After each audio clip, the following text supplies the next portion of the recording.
The great thing about life and having the ability to make our own choices is that sometimes we don't have to choose. You can be soft and still have a spine. You can be calm and still be dangerous. Contrast is what makes things real and interesting. There's a word that they use a lot in the Korean dating shows that I like watching. It's called Panjon Mirror, and it literally translates to reversal charm or twisted charm. It talks about how a person deviates from the idea that others have set for them and how it just adds to their charm instead of reducing it. One such contradiction for me is that even though I talk about honesty and righteousness a lot, I sometimes find myself lying. And it's not always high risk lies, it's just sometimes those are for me to protect my privacy and to keep my peace. Let's start with the first point, talking a lot but staying quiet. This is honestly so me. I yap a lot sometimes, if you can't already tell, but it's mostly when I know something about a topic or when I want to know something. I once remember seeing a reel in which the girl said, the importance of words is only felt when you are in rooms where your words hold weight and are important. And I just held on to that. I don't over explain myself or my actions to people who are incapable of seeing my point of views and the reasons behind why I do certain things. And I'm often regarded as very quiet and shy by people who meet me the first time. And part of the reason is that I am just trying to analyze and understand the type of person that they are. And the other part is I just like to absorb knowledge before I start acting on it. And honestly, sometimes you just need to take a step back so you can understand things and listen to different perspectives before you have the spotlight on you to share the knowledge that you have. Here, I say you can take the example of Maddie from Euphoria. She doesn't talk much, she doesn't yap, she doesn't gossip, she doesn't ask for validation constantly from other people. And so, whenever she talks, her words hold weight. Like when you see any character having interactions with her, you can see that when she's talking, they have their undivided attention on her and they listen to her words because honestly, this is an experience that they don't often get. And when she does speak to people, it's usually when they've pissed her off or the other way or did something to make her happy. Same is true with Miranda Priestly because Miranda Priestly was such a character with an aura that people had to be intimidated by her.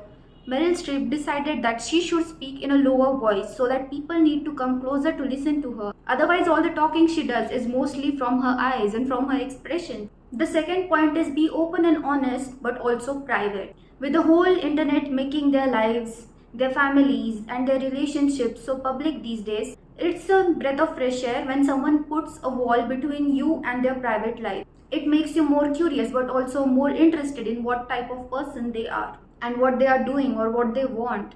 Alexa Demi and Zendaya are honestly really good examples of this. Alexa hid her age so that she wouldn't be typecasted into certain kind of role. And also Zendaya, no one even knows if she's married or not. And that's the beauty of privacy because even all of these celebrities, they don't understand the importance of it right away when they are sharing their lives or even oversharing sometimes. But when you are a private person, there's just less info that people have of you and hence less chances of them to be judgmental. If you display every aspect of your life, first of all, you might become a target, say by a stalker or a copycat, but also you become predictable, easy to read, and hence easy to break too. People will always use that information against you, and so learn to keep your mind and your heart safe. I honestly cannot tell you the extent of what you should and shouldn't share on the internet because that's to each their own, but just the things that identify you, like your cards or your socials or your government documents, just try to at least keep those things private forever from every other person that you know. And also your neighborhood and your home address and the places that you frequent and visit. And if you are traveling, make sure you do not share live on the go updates. The third point is interact but keep your boundaries ironclad. I honestly thought of Won Young while writing this. She is an idol and hence she is the one person who is most expected to show every aspect of her life and share it with her fans to be more relatable Yet she did not hesitate to clock and press charges against her stalkers and the people who were spreading false rumors about her, even if they were supposedly her fans. I can still share things with people around me, but I can also cut contact and reduce access whenever you disrespect me or act out of line. And honestly, I can even put up a fight to the extent that you have wronged me. And I know the right thing will always be to let it be and let it go, but some people don't give up even after that. So I don't think it's wrong for you to be soft but still have some fight in you. And don't be hesitant to give people the taste of their own medicine, because there is a difference between being soft and being easy to walk all over. The fourth point is go hard but also rest hard. This is one concept I feel like every woman should know and adapt. Work with your cycles and moods and take a rest when you need it and when your body is asking for it. My version of this is to not negotiate on my sleep.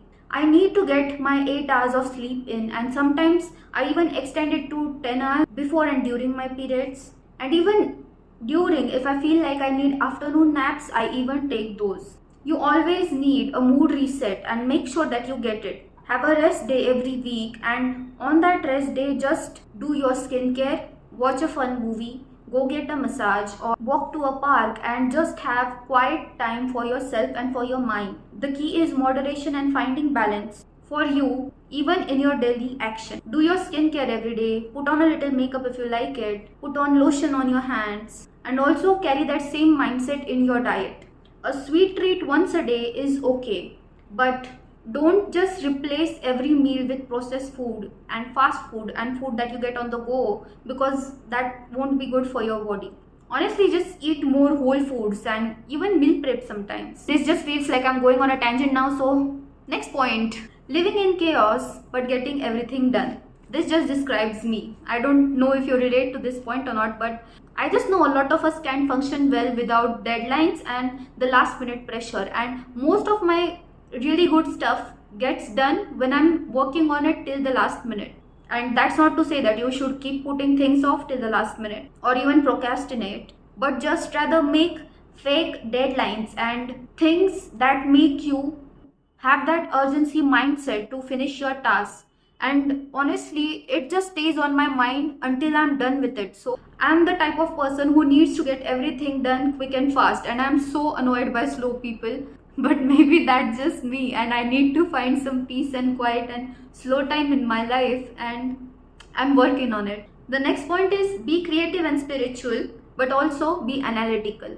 Despite the fact that I read the Bible, I just don't follow scriptures blindly. I read them and I make my own interpretations for them instead of just listening or taking what other people say at face value, because I support the gays, and I believe that everyone has a right to love. And I also love people who love to wear ribbons and whimsical clothes and alternative fashion and not set in stone clothes for their age. You are allowed to like what you like, and you don't need to change it, hide it, or even be sorry for it. Talk passionately about the things you like, about cars, about makeup, about sports, Barbie movies, or anything.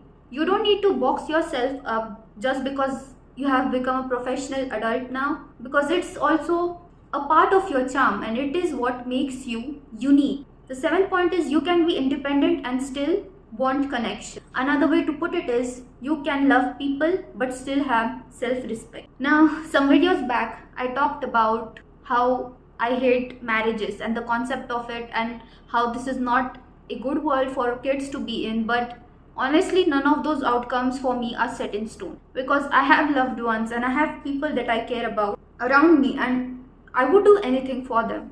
But in spite of it all, it is important for me to have my self-respect and to not compromise it to get those things.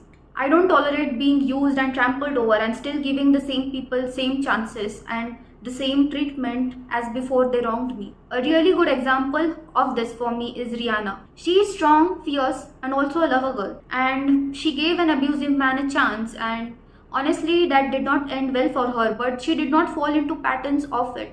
She knew her worth and she reverted back when she saw the signs. And she guarded her heart and she held on to her self-respect, and despite of any other pressure that she might have faced, she only truly opened up when she had a man that truly cherished her, and that was A$AP Rocky. And we've all heard about all kinds of people trying to make a move on her when she was single, but she only waited, and because also she was fulfilled in all other areas of her life, that she did not compromise or settle. And it's honestly a really important lesson for me. And I repeat these words to myself, that I can love and still not compromise my self respect. And I hope that all of us can do that too. And the last point is, be silent but also passionate. Honestly, it's the hottest thing a person can do. You show up, you seem nonchalant, but deep down, you care only about one thing and are really good at it. A goal or a hobby that you work on in your personal time, in your space that no one knows about. Like, you know, when someone shows up and is like, oh, I can play the piano, or I can just fix your car, or anything else, honestly, it just suddenly puts them in a different light. And that's what I'm exactly talking about. When it comes to you and your confidence, don't be afraid to break your habits down and ask yourself questions, even if they sound like self-doubt, because all of those things are for you to grow and be better. And that is all I have for you guys today. I even made whatever is the opposite of making an effort is by wearing a plaid shirt, because this is also what the other half of my wardrobe consists of. And I had a friend once tell me that when they first met me, they thought that, a lot of people have a lot of different views on me. Some think that I am quite shy, but when I talk, they are like, oh, I did not know you talk so much, or that you are so bubbly. And then there's other people who already know that I am an extrovert, and they come up to me and they're like, oh, I'm sure you like to party a lot. And I'm like, no, I would rather just go home and be in bed by 10. And it's okay to have your nerdy side and the side that likes makeup and hair and looking cute. But what is your favorite contrasting quality about you? Tell me, because I reply to everyone. And if you like this video, make sure you give it a thumbs up and subscribe to my channel for more videos like this. And I will see you next week.